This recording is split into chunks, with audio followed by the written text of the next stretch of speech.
Hello. So I have two questions, but my first one, we have met before a couple of times. We met in Dallas, and we also met in Blackpool, and so this is third time. So I mean, it's serious. No, you do. You remember. I appreciate it, and I'm never going to get this opportunity again. See the two of you sitting in this scenario. So as a Scotsman, that reminds me of Still Game, the television show which you two have mimicked the intro to. So before we talk about wrestling, I need to ask you: the new series has been. What did you think? I was lucky enough to meet Greg the other week in Glasgow, and I was slightly jealous, wasn't I? Oh, I was miffed.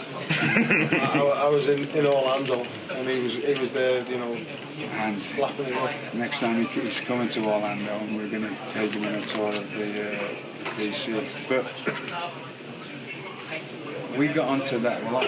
We both got onto it about the same time on Netflix, because it's on the American Netflix. And I tell you how I got onto it. Dave Taylor, who an old you might know, doesn't like anything. He's honestly, he's Victor Meldrew with a suntan. He's just the most miserable human. He's very funny, but he said, "Oh, there's this wonderful show on Netflix, Still Games. Oh, I'll give it that. Dave likes it. It's good." And right at the same time, I said to him, "I've been watching the show." He went, "Oh," he said, "I've just got onto that as well." And I put Dave onto it. Oh, did you? Oh, right, okay, sorry. Well, it's one of the things that there's few things that me and my wife will sit and watch together. And she watches some proper diet stuff, but we watch it. We know every line, every word. We just non-stop. That's our thing now. Together, we just. You are Jack and Victor now. We're getting there. Yes. Now, so we did that. We did that little thing where we filmed ourselves and put the music over it and put it out. Taylor's Tam. And so we love. Yes, we are. We're huge fans. That and Early Doors are probably both of our two favourite shows. I think the 7th series was great though. I don't think there's like for me it's that. I can watch it all the way through. You start when he's picking the cigarettes up in the first episode, like, and then he gets the flat, and it just flows. And like, I know. I need to make a disclaimer. We haven't officially watched it.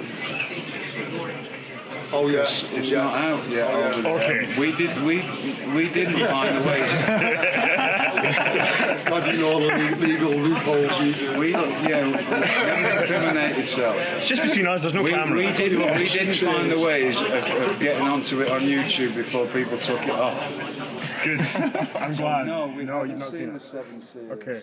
So after the most localised question you're probably ever going to get, about today, there was a lot of buzz about it. People were curious what it was going to be, the United Kingdom Championship. And I think the couple of things that, for me, I think a lot of people are wondering is, number one, when that happens on January 14th and 15th and we have a winner, will that take the form of a championship that will be defended regularly? And the second part to that is that something where WWE would run their own UK shows, or it would be defended at independent shows like Progress or ICW? To be determined. There is going to be a champion after that tournament, and he will be the first UK WWE champion. And then we will see where it goes from there. I'm sure by the tournament we will know.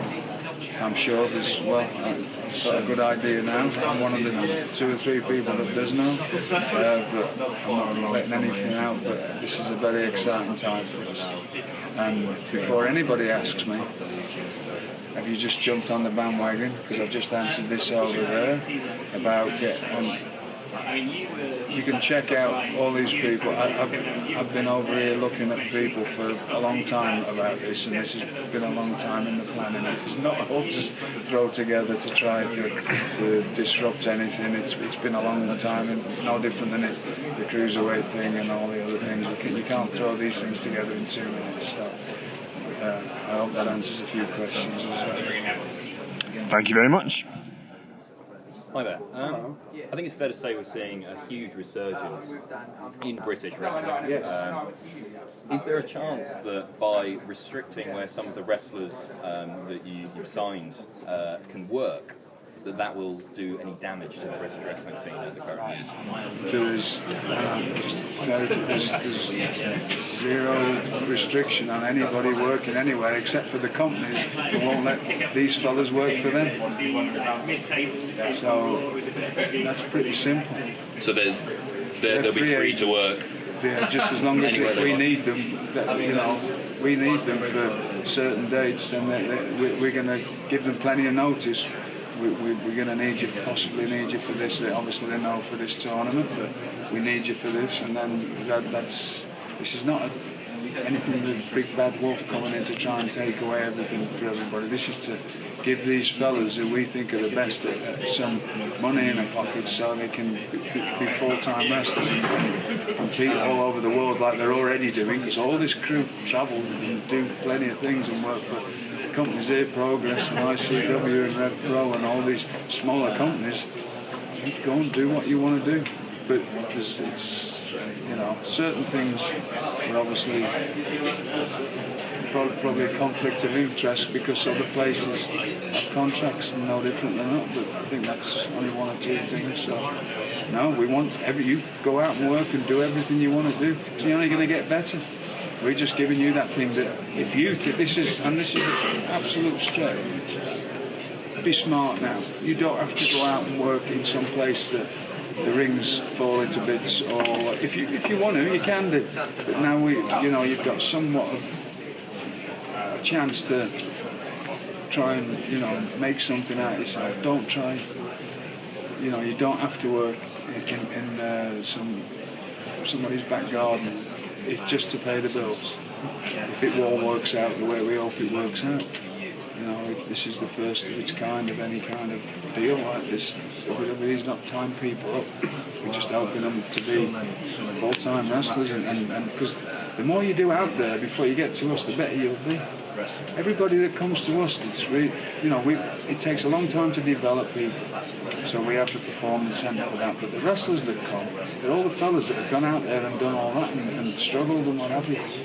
But we're giving them a bit of you ask any of the fellas, ask him if he'd love this opportunity, get some money or the exposure from this. I don't think their wages are going to go up a little bit and different things.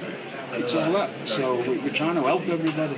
We want the best we can have. What's the point of holding everybody? It never makes sense to me when people think that. I live in a town where CNN, you're all news people, right? I live in a town in Georgia where it's full of CNN people. It's a running gag with me, and I say, what happened today? Oh, nothing. Because there's not a lot happens, is there?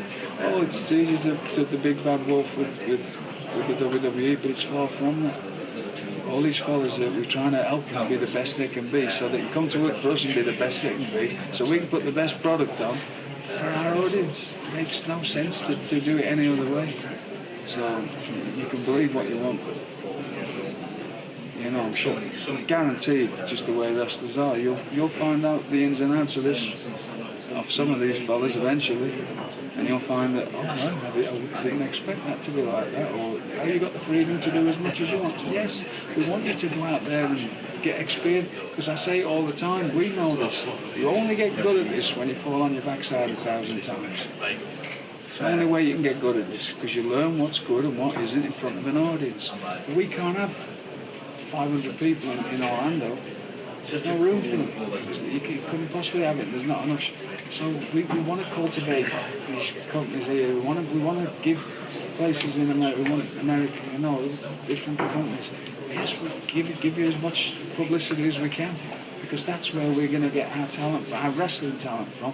Why we develop athletes, and because there's never enough wrestlers for the amount of stuff that you have, or injuries happen, or whatever. You've got to develop other people. And athletes bring in different eyes on our company, which is a great thing to have, and different worlds come in. So, I wish people would stop looking at it like that and realise the actual changes that have gone on in the last few years and see how different things are, instead of thinking we're trying to hold everybody back. Thank you very much. As we've already said, a lot of the reason this is happening is because of the UK. Yeah, we had a lovely chat in Dallas. I had a joke with you about peers, and you were very kind about it. Yeah, I appreciate that. About peers, the Blackpool. I pretended I didn't know how many peers there were in Blackpool, and he was. No, he didn't enjoy it. I did, but he was very kind about it. So that's the main thing. And people enjoyed that video. So. Do you know what donkeys get for dinner in Blackpool? No. 20 minutes. Anyway. You know, obviously all this is happening because, like we've said, the UK scene is booming right now. It could even be bigger than it ever has been. Another example of that. It's not as big as it ever has been. Well, okay, that's a. Years ago, there used to be 20. This is the truth. There used to be 20. Just joint promotions used to run 20 shows in the London area alone every month. Okay. That was just one company. Yeah. It was because nobody travelled anywhere. There was wrestling all over, so just a bit of history. No, you're right. You're right. But on that note, because you mentioned, obviously, because of this, world of sport is now coming back. And that's obviously where you started. So I'm just wondering what your opinion of that happening was. Great for the fellas that are part of that. Great. I hope it works. I really hoping it works because it's great for everybody. Because, you know, like, the more places people have got to work, and it's just, the more chance they've got of making stars out of themselves, or, you know, finding what works and what doesn't, experiencing what works and what doesn't. And because we were lucky, we were the last of the people who had full-time gigs. We wrestled full-time from being school leaving age. That's hard to do. So the more places they can go, the better they'll be. So we really hope it works. You know, it's not. We're not on our let's go. We're on our network. We're on whatever it is. It's good. We hope it works. Because then, hopefully, those fellas, that's where the selfish thing on our part comes in. Those fellas become incredibly good. And then one day they give us a call and we go, right, you want to come here? Yeah, because you're that good, you can come here. And simple as that. You want the standard to get higher. In the 90s, I saw the business deteriorate. For me, coming from the background that I came from, I broke my heart. And seeing wrestling come off the television in '88, I was heartbroken with that. And it was always my dream to get it back. And I would talk to anyone and try anything to get back on television. And when I saw some of the shows I was going to, even towards the late 90s and the early millennia, they were awful. And people were going to these shows and paying decent money. I've got one DVD that I've played to anyone. There's two lads who used to run the wrestling school that I took over. And they're in the ring, and there's a woman and a son. Probably the son thought he was going to watch The Rock, Kurt Angle, and these two clowns were in the ring, destroying what I love. So if this can work out for these guys, and if the standard and the quality and the professionalism can raise the bar, then it can only be good for everyone. And that's what, you know, in the small time I've been with this company, that's one of the things I've learned about being professional and giving it you. There's an expression, leaving it all in the ring, which is what we teach to our talent. So all the best of it. You know, I hope it really works out. And if it's good for the benefit of this job and this business, then good luck. Excellent, thank you.